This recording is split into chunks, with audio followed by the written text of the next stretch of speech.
Hey guys, how's it going? Missing No again, and today we are doing another Kaijudo deck profile. This time it is Light, Fire, Nature, Megabugs. I'm choosing to do Fire because Arachnomech is funny, and uh, I feel this card is just kind of untapped potential.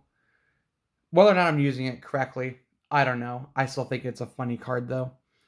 But hopefully you guys will enjoy this one as much as you guys enjoyed the previous Megabug deck.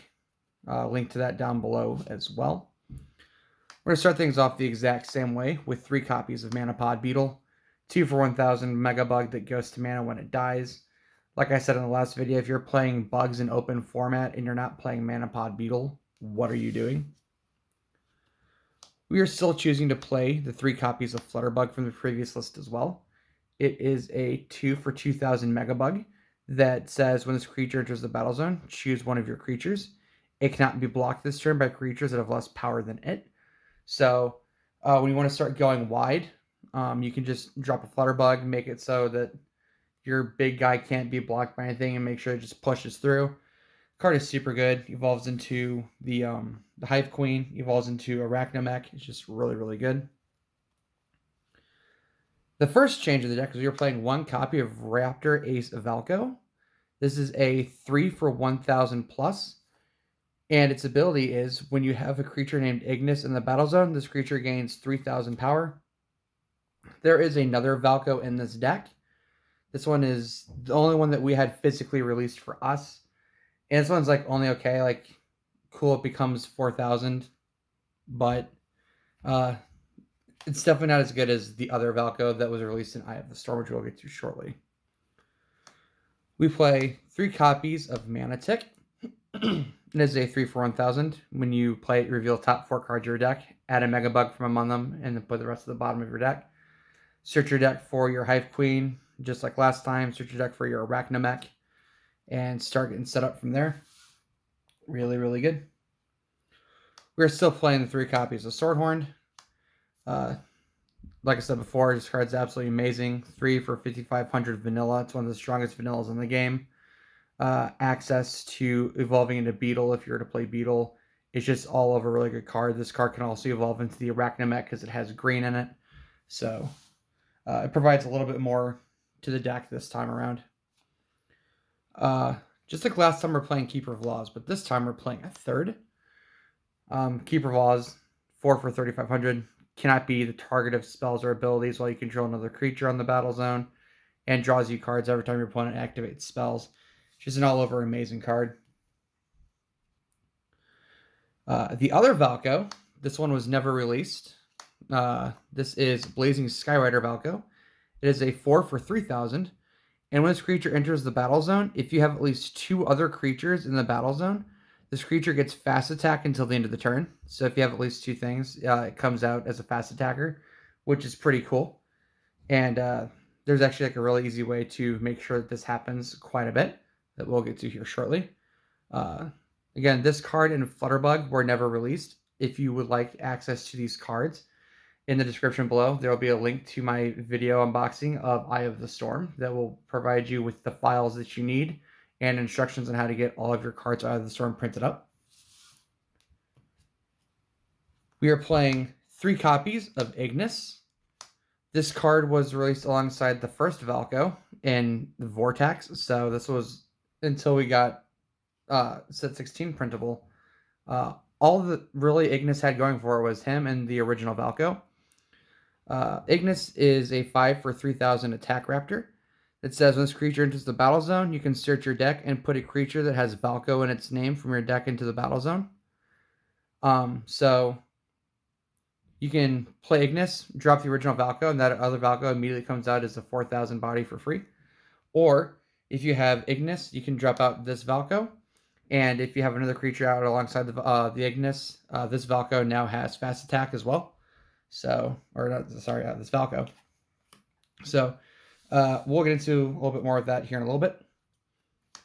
We continue to play the 3 copies of Broodmother because best Megabug. It is 5 for 4000. Protector. And in this deck, we actually don't play any spells. So whenever you play this card, this is a guaranteed draw 2.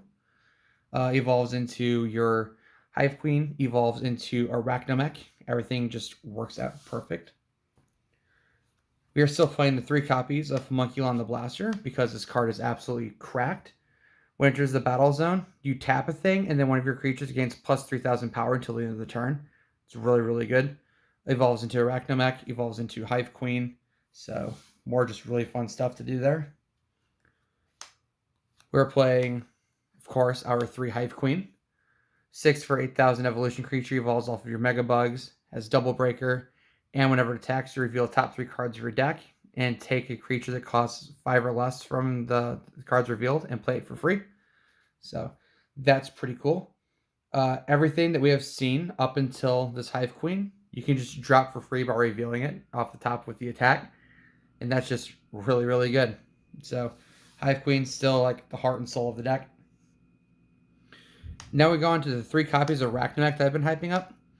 So this card was released in Vortex as a rare. It is a 6 for 11,000 Vortex evolution that evolves off of 2 of your fire and or nature cards.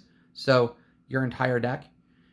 It has Double Breaker, and whenever this creature enters the battle zone, you can put a non-evolution creature that has level 5 or less from your mana zone into the battle zone, and that creature gains fast attack this turn. So it's really fun to do, is evolve into Arachnomech, pull an Ignis out of mana. Ignis now has fast attack. Since Ignis hits the field, then you get to search your deck and just summon a Blazing Skyrider Valko. And since you have 2 creatures on the battle zone for that, when that Valko hits the field, that Valko now also has fast attack, so there's 4 shields right there. And you've probably already been breaking some shields as you've been going along anyway. So all of that is just like really, really cool. It's just like a guaranteed 4 shields right there, provided they have like some sort of blast to stop your attacks from going through. But Arachnomech does a lot for this deck, and I feel like the Arachnomech Ignis package to Megabugs is really, really good. There might be other ways of playing it, but this is the way that I found that I really like doing it. If you have any other ideas, please let me know, because I want to keep messing with this as much as possible. We're still playing 3 copies of the Arbiter, because the Arbiter is really good. 7 for 2,500 Shield Blast creature that taps 2 when it breaks, so that's pretty good. And then the last card we're playing is 3 copies of Rothus the Destroyer. It's just another Fire Shield Blast creature. You can evolve into it if you choose to not use its effect.